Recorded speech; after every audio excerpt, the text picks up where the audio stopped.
twongeye kubahereza ikaze mu makuru yacu y'uyu mugoroba agiye kwibanda ku ngingo z'ingenzi zikurikira. Umugabo w'i Kigali wacaga abantu imitwe yireguye avuga ko yabirozwe. Turanyarukira mu karere ka Nyamasheke aho ubuyobozi bw'abaturage kurandura imboga bagatera pasiparumu. Naho mu makuru ari kuvuga mu mahanga turaza guhinira mu mujyi wa Goma aho Kisekedi yasabye ingabo za EAC kumva ubusabe bw'abaturage bakava muri iki gihugu dore ko bamaze igihe bigaragambye. Aya kimwe n'ayandi niyo tugiye kuza tubaramburira, ntimujye kure, muri kumwe nanjye Ntakirutimana Alfred.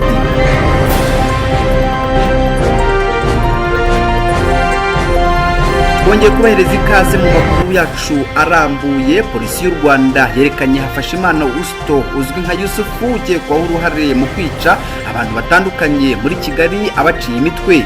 Mu gihe cy'amezi abiri mu guhera mu Kuboza 2022 Hafashimana yafashwe amaze kwica abantu 4 barimo 2 yishe aciye imitwe. Iperereza ry'ibanze ryerekanye ko Hafashimana w'imyaka 34 kwica aciye abantu imitwe aribwo buryo yakoreshaga kugira ngo abone uko atobora inzu z'abantu agiye kwiba. Uyu mugabo ukomoka mu karere ka Ngororero yinjiye mu mujyi wa Kigali mu mwaka wa 2008 atangira ubujura mu mwaka wa 2012. Yigeze gufungwa mu gihe kingana n'imyaka 2 hazira ubujura. Yafunzwe mu mwaka wa 2015 afungurwa mu mwaka wa 2017. Yafashwe nyuma y'ubwicanyi bw'abantu 4 ndetse n'abandi 2 bakomerekejwe mu duce dutandukanye tw'umujyi wa Kigali. Aha 2 bishwe mu buryo bw'ubugome baciwe imitwe. Ubwo bwicanyi bw'ubugome bwakozwe hagati ya 27 Ukuboza 2022 na tariki ya 30 Mutarama 2023. Mu iperereza ryakozwe n'inzego z'umutekano ryaje gufata Hafashimana Augusto alias Yusufu ukekwaho kugira uruhare mu rupfu rw'uwitwa Nshimiyimana Leonce. Byaje kugaragara ko ukekwa yari yirirwanye na nyakwigendera. Tariki ya 3 Gashyantare 2023 nibwo Hafashimana Augusto yatawe muri yombi afite telefone 3 z'abantu 3 bari bamaze iminsi bishwe barimo Nshimiyimana Leonce, Gafaranga Vedaste ndetse na Niyonsenga Gideon. Nshimiyimana Leonce wari ufite imyaka 33, umurambo we wabonetse tariki ya 30 Mutarama 2023 uboneka mu mudugudu wa Kigarama akagari ka Nyagahinga umurenge wa Rusororo muri Gasabo. Umurambo we wagaragazaga ko yishwe urubozo bamuciye umutwe. Tariki ya 18 Mutarama 2023 Niyonsenga Gideon wari umuzamu, umurambo we wabonetse umudugudu wa Kanyinya akagari ka Nyagahinga umurenge wa Rusororo mu karere ka Gasabo. Tariki ya 15 Mutarama 2023 Gafaranga Vedaste w'imyaka 32 wari umuzamu, umurambo we wasanzwe mu mudugudu wa Marembo akagari ka Nyarukonde umurenge wa Muyumbu mu karere ka Rwamagana. Tariki ya 30 Ukuboza 2023 abazamu 2 Hagenimana Vedaste w'imyaka 22 na Nzabagerageza Filimine w'imyaka 27 barindaga urugo rw'umuturage muri Kicukiro bakomerekejwe bikabije mu mudugudu wa Kamashashi akagari ka Kibaya umurenge wa Nyarugunga. Tariki ya 27 Ukuboza 2022 umwana wo mu muhanda witwa Matayo wasanzwe yishwe mu mudugudu wa Teki akagari ka Rwampara umurenge wa Kigarama mu karere ka Kicukiro basanze yishwe yaciwe umutwe. Abantu Hafashimana akekwaho kwica bose yagiye abica akoresheje umuhoro. Yanemeye ko ari we wagerageje kwica abazamu 2 mu murenge wa Nyarugunga ariko baza kujyanwa mu bitaro bya Kanombe. Yavuze ko uburyo yakoreshaga mu kwiba kwe ari ugutungura abazamu basinziriye akabica kugira ngo abone uko abiba. Yavuze ko umuntu wa nyuma aheruka kwica ari Nshimiyimana Leonce wari umaze iminsi avuye muri gereza ya Nyarugenge. Yavuze ko yamuciye umutwe ubwo bari bishe mu gihe bategereje kumena urugo rw'umuturage ngo bajye kwiba mu murenge wa Rusororo. Uyu yavuze ko amaze kumuca umutwe yahise awunaga mu kidendezi cy'amazi. Yemeye ko ari nawe wishe umwana wo mu muhanda uzwi nka Matayo akamuca umutwe akawunaga muri ruhururu. Ubwo yerekwaga itangazamakuru kuri iki cyumweru tariki ya 5 Gashyantare 2023 Hafashimana yavuze ko ubwicanyi ari ibintu bamuroze kuko iyo yajyaga kubikora ngo yumvaga atari icyaha ari gukora. Ati nkigera mu buyobozi nibwo namenye ko ari icyaha. Ndasaba Imana imbabazi abayobozi n'abanyarwanda bose, nta yindi gahunda nari mfite. Yavuze ko yatangiye ubwicanyi mu mezi 3 ashize abitewe na mugenzi we bibanaga witwa Nshimiyimana Leonce washakaga kumutanga mu buyobozi. Muri gahunda ye yumvaga azica abantu 40. Ati niyumvaga mu bwonko bwanjye ko nzica abantu 40.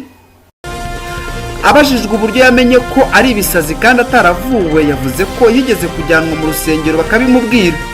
ati abarangi nibo babimbwiye ko nasaze kuko umugore nashatse niho yasengeraga, mfite umugore n'umwana.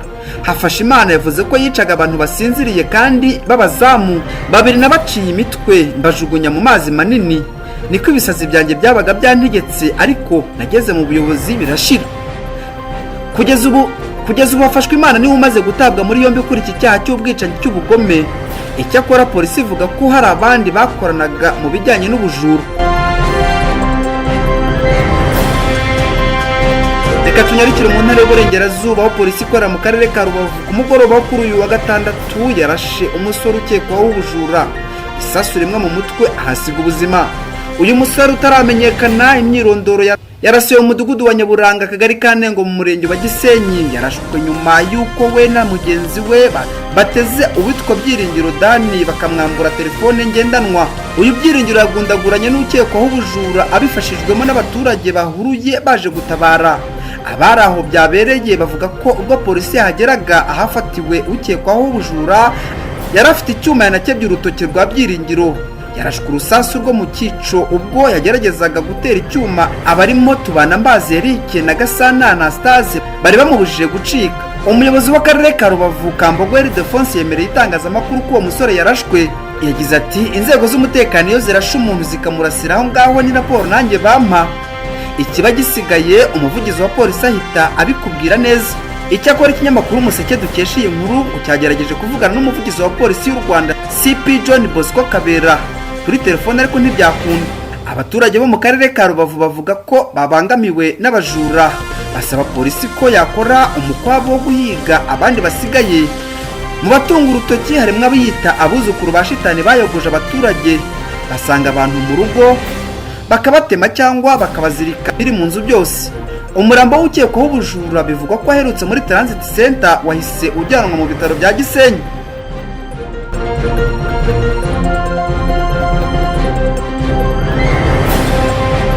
Reka amakuru yacu tuyakomereze mu karere ka Nyamasheke. Abatuye mu mudugudu w'icyitegererezo wa Bushekeri mu karere ka Nyamasheke bavuga ko babuze ayo bacira nayo bamira nyuma yo gutegekwa n'ubuyobozi kurandura imboga bagatera ibyatsi bya pasiparumu. Umudugudu w'icyitegererezo wa Bushekeri ugizwe n'imiryango 171 uherereye mu kagari ka Nyarusange mu murenge wa Bushekeri watujwemo basenyewe n'ibiza byabaye mu mwaka wa 2021.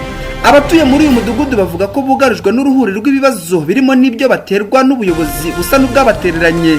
Babwiye ikinyamakuru Umuseke ko usibye gutinya kwibasirwa n'ibiza kuko aho batujwe badatekanye ituruka ku byemezo by'abayobozi. Bavuga ko ubuyobozi bwabategetse guhinga ibyatsi bya pasiparumu bigasimbura imboga zari zibafatiye runini. Ngayabaseka Paul yagize ati batubwiye ko tugomba gutera pasiparumu imboga tukazirandura. Icyo twifuza batureka tugatera imboga zigadutungira abana natwe zikadutunga. Uwitwa Nyirahabimana Jeannette yabwiye Umuseke ko abayobozi baturutse ku murenge wa Bushekeri aribo batanze aya mategeko. Ati bari kuranduza imboga ngo dutere pasiparumu zonyine hose, tukibaza niba abana batazarwara bwaki. Umuyobozi w'akarere ka Nyamasheke Mukamasaba Apoloni ahakana ibyo kubuza abaturage guhinga imboga, akavuga ko umudugudu wa Bushekeri watujwemo abasenyewe n'ibiza ufite ubutaka bworoshye, ari nayo mpamvu basabye abaturage gusigasira imikingo no gutera pasiparumu.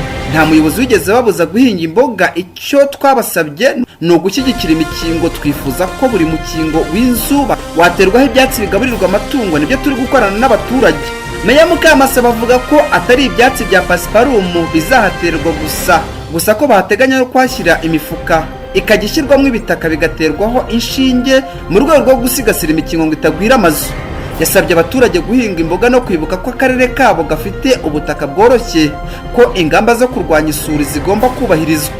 Umudugudu w'icyitegererezo wa Bushekeri wuzuye mu mwaka wa 2022 utwaye miliyoni 680. Abawutuyemo basaba ko banahabwa amashanyarazi kuko batuye mu kizima. Mu makuru avuga mu mahanga kuri iki cyumweru mu duce tumwe tw'umujyi wa Goma, urubyiruko rwongeye kwigabiza imihanda rusaba ingabo z'ibihugu by'amakarere EASRF kurwanya umutwe M23 cyangwa se zikava muri DR Congo. Iyi myigaragambyo yatangiye kuwa gatanu iba kuwa gatandatu ikomeza uyu munsi ku cyumweru nk'uko bamwe mu baturage ba Goma babibwiye ikinyamakuru BBC. Bamwe mu bagize sosiyete sivile Goma basabye abaturage guhagarika ibikorwa byose bakitabira imyigaragambyo ikomeye kurushaho guhera kuri uyu wa mbere, abandi ariko barabashishikariza kutazayitabira. Aime Patrick Mungano utuye mu gace ka Majengo Igoma yabwiye BBC ati uyu munsi nabwo urubyiruko rwafunze imihanda hano, ariko ntibyari bikaze nk'ejo kuwa gatandatu.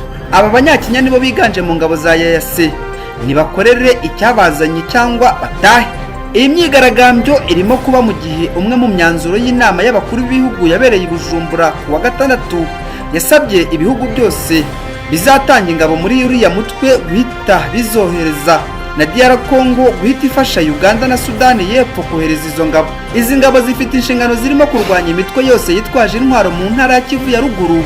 Abaturage bagaragaza uburakari kuko izo ngabo zitarimo kurwana na M23 iboneka nk'umutwe ukomeye muri iki gihe kuko umaze gufata ibice bitandukanye by'iyi ntara. Muri iyi ntara gusa inzobere za Loni zihabara imitwe y'inyeshyamba irenga 50 irimo n'umutwe wa FDLR urwanya leta y'u Rwanda na ADF ivuga ko irwanya leta ya Kampala.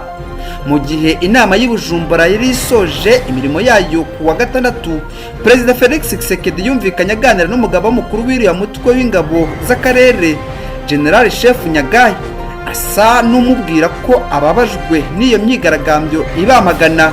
Tshisekedi yumvikanye agira ati mwaje kudufasha ntabwo mwaje kugira ngo mugire ibibazo, icyo rero mukitege cyane, nimusubize ibyo abaturage basaba muganire nabo. Buhoro buhoro inyeshyamba za M23 zirasatira umujyi wa Goma ziturutse mu burengerazuba, aho mirwano yo mu cyumweru gishize zigaruriye ibice bitandukanye muri teritwari ya Masisi. Zivuga ko zidafite umugambi wo kwigarurira uturere, ahubwo ko zikurikirana ingabo ziba zabateye zigamije gucecekesha imbunda aho ziri. Mu gihe iyi weekend yaranzwe n'agahenge nyuma y'imirwano yari imaze iminsi 5, M23 ntabwo iri ya santere ya Sake iri muri kilometero 25 mu burengerazuba bwa Goma. Nkuko amakuru atandukanye abyemeza, ingabo za EAC zahoherejwe muri aka gace mu gihe hasanzwe izindi zibarirwa mu bihumbi za Loni. Mu butumwa bwiswe MONUSCO, nazo bafite mu nshingano gufasha ingabo za leta kurinda abaturage no kurwanya imitwe y'inyeshyamba ihari, inshingano itaragerwaho mu myaka irenga 20 zihamaze.